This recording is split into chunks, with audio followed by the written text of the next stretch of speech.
यह है गुजरात। यहाँ अमन सुकून था, शांति थी और लोग बहुत ही शांति के साथ यहाँ पर जी रहे थे। लेकिन इस अमन सुकून को संघ परिवार ने अपने नापाक अज़ाइम से यहाँ के सुकून को गारत कर दिया और यहाँ की ज़िंदगियों के अंदर जहर भर दिया। और ये गुजरात जो कि आज पुरअमन नज़र आ रहा है, इसके बाद यही गुजरात फसादात की आग और शोलों की लिपटों के अंदर जलने लगा। इसके लिए संघ परिवार ने पूरे हिंदुस्तान के अंदर एक ख़ास माहौल बनाया। अयोध्या और राम मंदिर के नाम पर हिंदुस्तान के सारे आम हिंदुओं को उकसाने की कोशिश की गई और इसमें वीएचपी और बजरंग दल ने अहम रोल अदा किया।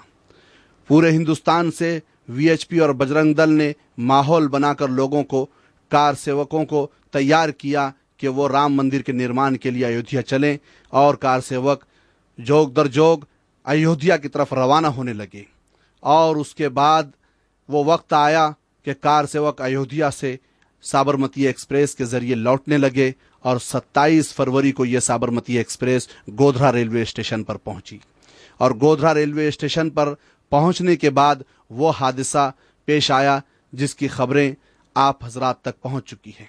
यहीं पर कार सेवकों ने उतरकर जो हंगामा किया और यहाँ पर जो वाकया पेश आया और जिस खातून के साथ इन कार सेवकों ने ज्यादती करने की कोशिश की, उसका नाम सूफिया है। आइए इनसे पूछते हैं कि क्या हुआ 27 तारीख को। क्या हुआ था 27 तारीख को, जरा आप बताएंगे हमको। हाँ, हम बड़ौदा जाने के लिए गाड़ी पे बैठे थे। जब गाड़ी में से उतर के उन लोग ने मारा मारी करी। कोई आदमी था उसे। कौन लोगों ने मारा मारी की? वो कार सेवक वाले थे जो उनके पास भूरा बिल्ला लगा हुआ था और टोपा पहना हुआ था, उसे नारंगी कलर का कपड़ा डाला था। अयोध्या से जो लोग आ रहे थे, अयोध्या से साबरमती एक्सप्रेस से मार्ट की मेमो में बड़ौदा जाने के वहाँ बैठे थे। ऐसे उठ के उन लोग ने वो आदमी को मारा तो हम जले, ऐसे मोड़ दाब दिया था। मोड़ दाबने के बाद बूम पाड़ी ने तो हमको छोड़ के ऐसे लेके जाते थे तो हमने हाथ छुड़ा के अपने वापस आने की कोशिश करी। आपका मुंह दबा के पकड़ लिया था? फिर आपने चिल्लाया? तो मैं वापस बाहर आने की साइड पे निकली। अच्छा। फिर स्टेशन पे वो रिक्शा वाले ने बाहर से पैसेंजर लेने आ रहे थे। तो उनको एक पाँव से डाल के गिरा दिया, फिर उसको पीछे से पकड़ के मारने लगे। रिक्शा वाला मुसलमान था? हाँ, मुसलमान था। गोधरा रेलवे स्टेशन पर कार सेवकों ने जो धम मचाया, जो शरंगेजी की, उसने स्टेशन पर जमा लोगों को दहला दिया, मुश्ताल कर दिया। इस शरपसंदी ने लोगों में गुस्से की लहर दौड़ा दी और फिर साबरमती एक्सप्रेस फूंक दी गई। एक्सप्रेस फूंकने का सानेहा बहुत ही अलमनाक था और इस सानेहे की सारे हिंदुस्तान की आवाम ने मजम्मत की, निंदा की। यही वो कोच है जिसके बारे में वीएचपी और संघ परिवार का कहना यह है कि इसे मुसलमानों ने नजर आतिश किया। लेकिन मकामी मुसलमान इस इल्ज़ाम की तरदीद करते हैं और उनका कहना यह है कि साजिश के तहत मुसलमानों को इस हादसे में मुलव्वस किया जा रहा है और बेगुनाह लोगों को इस हादसे का शिकार बनाया जा रहा है।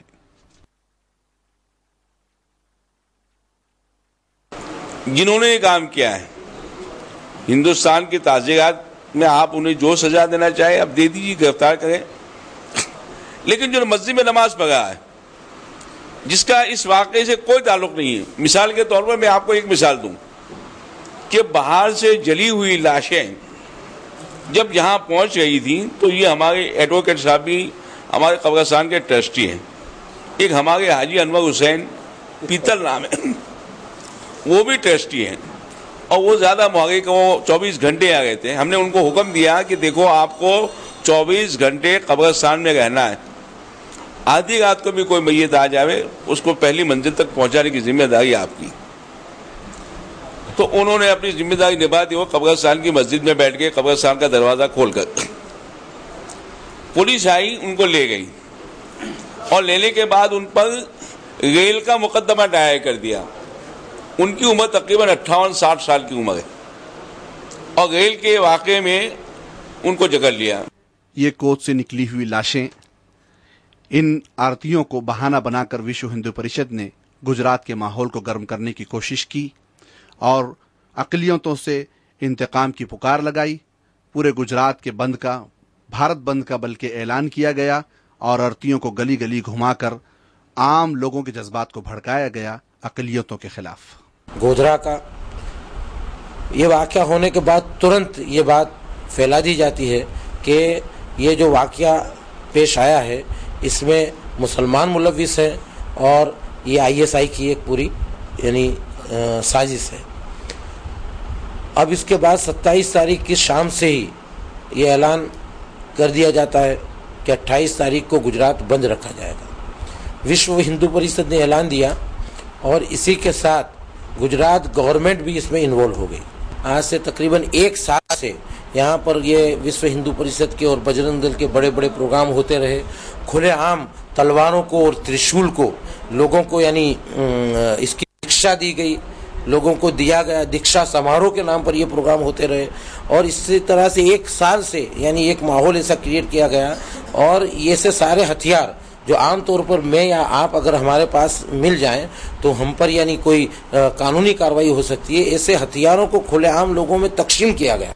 भारत बंद का ऐलान और आरतियों का जुलूस इस बात का इशारा था कि गुजरात को लूट लो, अक़लियतों को तबाह व बर्बाद कर दो, इनकी नस्लकुशी करो, माशी और जिस्मानी तौर पर इनकी कमर तोड़ दो। यही हुआ और जुल्म और बर्बरियत का जो नंगा नाच नाचा गया, ये तस्वीरें उस